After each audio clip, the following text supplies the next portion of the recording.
सुनो एक वाकया मैं आपको सुनाता हूँ। एक ऐसा दीवाना था गौसे आजम का, एक ऐसा आशिक था गौसे आजम का। रायपुर वालों, तुमने मेरे गौस के नाम की महफिल को सजाया, तुमने मेरे गौस के नाम के जिक्र की महफिल को सजाया है। आओ जरा देखो गौसे आजम क्या इनाम देते हैं, क्या गौसे आजम की बारगाह से सिला मिलता है। आओ देखो, एक आशिक था, बड़ा चाहने वाला था गौसे आजम का, बड़ी मोहब्बत करता था गौसे आजम से। और जब जब 11वीं शरीफ का महीना आता और जब जब 11 तारीख आती तो अपने घर पे गौसे आजम के नाम की महफिल को सजाता। उसके घर में लंगर का इंतजाम होता था। पूर्व जवार के फकीरों को पता था कि आज इस दिन यूसुफ मिस्री के यहाँ पर जाकर के दावत खानी है, यूसुफ मिस्री के यहाँ पर लंगर चल रहा होगा गौसे आजम के नाम का। चलो गौसे आजम के नाम का लंगर खाएंगे। हजरात, एक दिन ऐसा हुआ कि उस शख्स की तबीयत खराब हो गई, बीमार पड़ गया।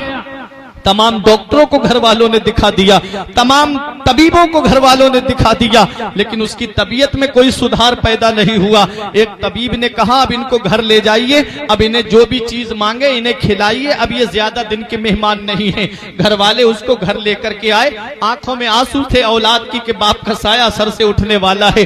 बीबी रो रही थी कि मेरे शौहर का साया सर से उठने वाला है। उसने आंखें खोल के देखा, घर वाले रो रहे हैं। बोला रोते क्यों हो? कहा कि आप चले जाएंगे, आपके गम में रो रहे हैं। तो उस यूसुफ मिस्री ने कहा था, ए मेरे बेटो, ए मेरी बीबी सुन, मैं दुनिया से चला जाऊं तो क्या हुआ, लेकिन एक वसीयत करके मैं तुमसे जा रहा हूं कि मैं ये वसीयत तुमसे करके जा रहा हूं कि जो गौसे आजम के नाम की महफिल को मैंने सजाया है, जो गौसे आजम के जिक्र की महफिल को मैं अपने घर पे सजाता आया हूं, जो लंगर मेरे घर पे गौसे आजम का चलता आया है, वो लंगर कभी खत्म ना होने पाए, वो गौस की महफिल कभी भी बंद ना होने पाए। उस घर वालों ने कहा ये तरीका हम कायम रखेंगे। और यूसुफ मिस्री ने कहा अगर मेरा इंतकाल उसी दिन हो जाए तो सुनो, मेरे इंतकाल की खबर किसी को मत देना, किसी को मत बताना कि मेरा इंतकाल हो गया है। लोग मेरी मोहब्बत में आते हैं मेरे घर पे लंगर खाने के लिए, मेरे घर पे आते हैं लोग गौस का जिक्र सुनने के लिए, मेरी मोहब्बत में खाना पीना छोड़ देंगे। यूसुफ मिस्री कहता है मेरा इंतकाल हो जाए तो किसी को बताना नहीं, मेरे गौस का लंगर शान से खिलाना, मेरे गौस के नाम की महफिल को जिक्र, गौसे आजम के जिक्र की महफिल को शान से सजाना। हज़रात गिरामी, यूसुफ मिस्री का इंतकाल उसी दिन हुआ जिस दिन मेरे गौस की महफिल सजी हुई थी, उसी दिन हुआ जिस दिन गरीब और मिस्कीन लंगर पे खाना खा रहे थे। अल्लाह अकबर। घर वालों ने यूसुफ मिस्री का जनाजा अंदर कमरे में ले जाकर के रख दिया, ऊपर से एक कपड़ा डाल दिया। मेहमान आ रहे हैं, खाना खा रहे हैं। खाना तनावुल करने वालों में एक फकीर भी बैठा हुआ था, गुदड़ी पहने हुए। सब खाना खा रहे थे लेकिन वो खाने को हाथ नहीं लगाए हुए था। घर वालों ने कहा खाना खा लीजिए। उस फकीर ने एक जिद पकड़ ली, बोले खाना खाऊंगा तो यूसुफ मिस्री के साथ में खाऊंगा, खाना खाऊंगा तो घर वाले के साथ में खाऊंगा। घर वालों ने कहा आप खाना तनावुल कर लीजिए। बेटे कहते हैं खाना खा लीजिए, खानदान वाले कहते हैं खाना खा लीजिए। यूसुफ मिस्री के लिए लोग कहते हैं कि अब आप उनको मत याद कीजिए। फकीर ने जिद पकड़ ली कि मैं खाना खाऊंगा तो यूसुफ मिस्री के साथ खाऊंगा। मत पूछ इन खरका पोशों को इरादत हो तो देख इनको यते बैजा लिए फिरते हैं अपनी आस्तीनों में। दीवाने की नजरों को जहां देख रहा है, दीवाना खुदा जाने कहां देख रहा है। दीवाने को तहकीर की नजरों से ना देखो, दीवाना बहुत सोच के दीवाना बना है। लोग समझ रहे थे कि ये दीवाना है जो खाना नहीं खा रहा है, लोग समझ रहे थे कि ये दीवाना है जो खाने को हाथ नहीं लगा रहा है। उन्हें क्या पता ये आने वाला कौन है। जिद पकड़ गया फकीर के खाना खाऊंगा तो यूसुफ मिस्री के साथ में खाऊंगा।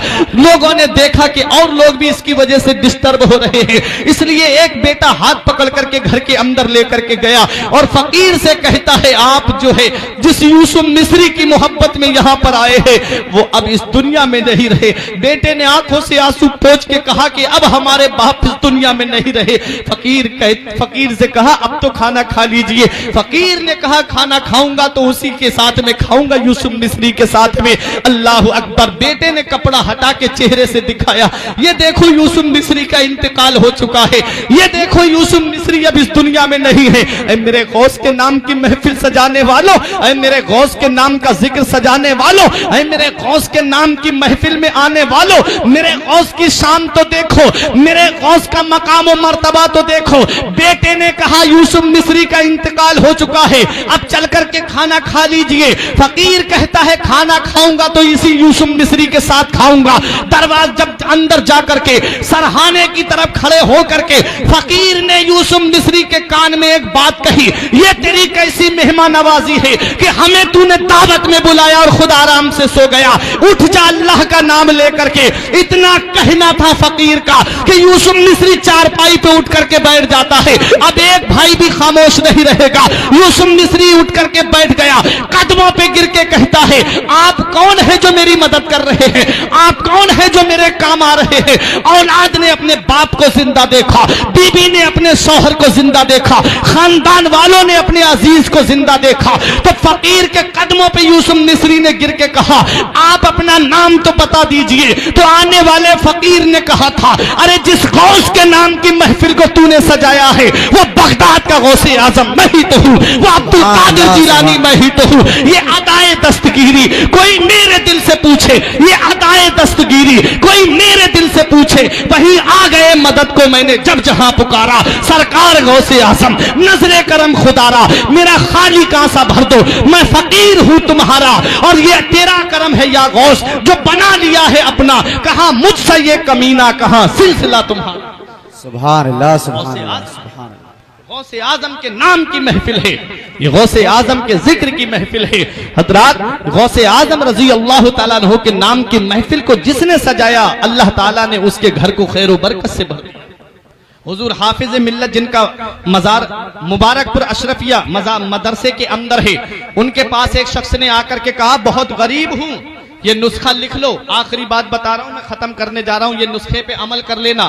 میری ماں بہنیں بیٹھی ہیں، بہت رات کے 2 بج رہے ہیں، کافی وقت ہو گیا، سنتے ہوئے یہ نسخہ لے جائیے گا۔ ان کے پاس آ کے ایک شخص نے کہا کہ حضور بہت غریب ہوں، گھر میں فاقے ہو جاتے ہیں، برکت نہیں ہو رہی ہے۔ تو آپ نے فرمایا کہ ہر مہینے کی 11 تاریخ کو غوث اعظم کے نام کی نیاز کرایا کر، جو تجھ سے ہو جائے، کچھ بھی نہ ہو تو پانی رکھ کے فاتحہ پڑھ کے ایصال ثواب کر دینا، پھر میرے پاس آنا۔ حضرات تاریخ بتاتی ہے کہ وہ کئی مہینے کے بعد واپس آیا تو بہت سا نذرانہ لے کے آیا۔ فرمایا آپ نے حافظ ملت نے کہ یہ کیا ہے؟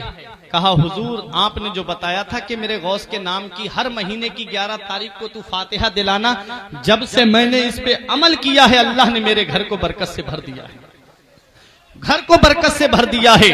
حضرات وہ بتایا جاتا ہے کہ اس سال رمضان میں جو زکوٰۃ نکلی تھی تو سب سے زیادہ اسی کی زکوٰۃ مدرسے کے اندر آئی تھی۔ اتنا غریب غوث اعظم نے اتنا اسے دے دیا، اتنا اسے دے دیا کہ اس کا گھر برکت سے بھر گیا۔